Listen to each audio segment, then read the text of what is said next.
Welcome back to Tipping Point. I'm your host, Kara McKinney. Remember the tragic death of that poor child in Oklahoma that was used as a rallying cry by the left against libs of TikTok falsely because she'd been put on an anti-grooming panel in the state? Well, that was the case of Dagny Benedict, also known as Nex. We were first told that the teen died after a bunch of girls beat her up in the school bathroom, for being non-binary and for using he/him pronouns at various points along with they/them pronouns. But then officer body camera footage of Nex from her hospital bed shows the girl admitting to starting the physical altercation because she thought the other girls were laughing at her.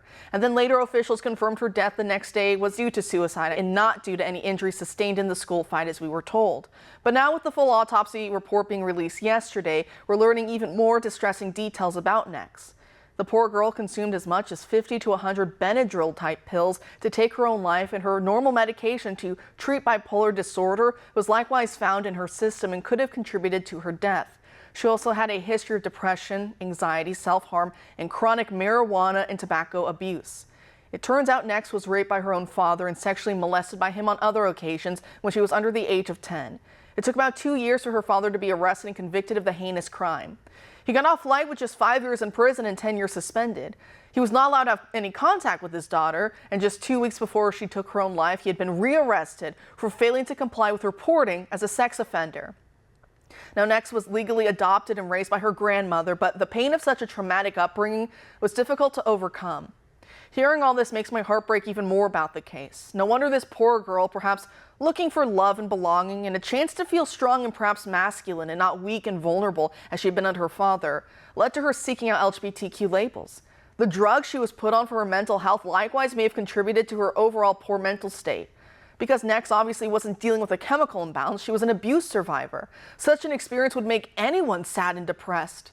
I fail to see how adding chemicals to that situation would make things better and not worse.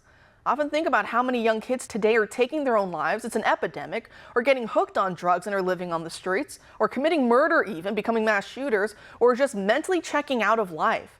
And I see the common theme tying all these poor life outcomes together as being a heavy overprescription of pharmaceutical pills. Now, I know these pills can help some people, so don't come at me about that, but they do come with risk factors. No one can deny that. And handing them out like candy to tens of millions of youngsters, like the world is one giant social experiment, is asking for trouble, I think. So many family members left bereft after the suicide of a loved one are now asking, were the mental health drugs that they were put on actually contributing factors as to why they couldn't think clearly and acted out of character in such a devastating and life-ending way? Our next guest wrote a review about his company's latest documentary on just this issue titled Sick, Unmasking Big Medicine. So joining us now to discuss is Gage Clipper, an analysis writer for the Daily Caller. Gage, thanks for being here tonight. Thanks for having me, Kara. Such an important issue. Happy to talk about it. It really, really is, and your write-up on this was great. So in the trailer for the documentary, it opens with a woman named Kim Witzak who talks about the suicide of her late husband 20 years ago. Can you explain that situation for the audience? So yeah, Kim was married to a man named Woody. They were happily married, and he was a happy-go-lucky guy, as she explained. And one day, on a off chance with the family doctor, he gave him prescription for the SSRI antidepressant Zoloft, and a short time later, Woody sadly took his own life.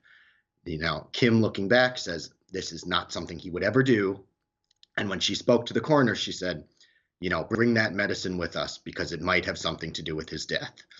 So Kim has spent the last 20 years of her life as a global drug safety advocate, and we spoke to her about our latest documentary, Sick, and she told us how after years of hearings with the FDA, in 2004, finally, they put a black box risk of suicide warning on the SSRI medications like Zoloft.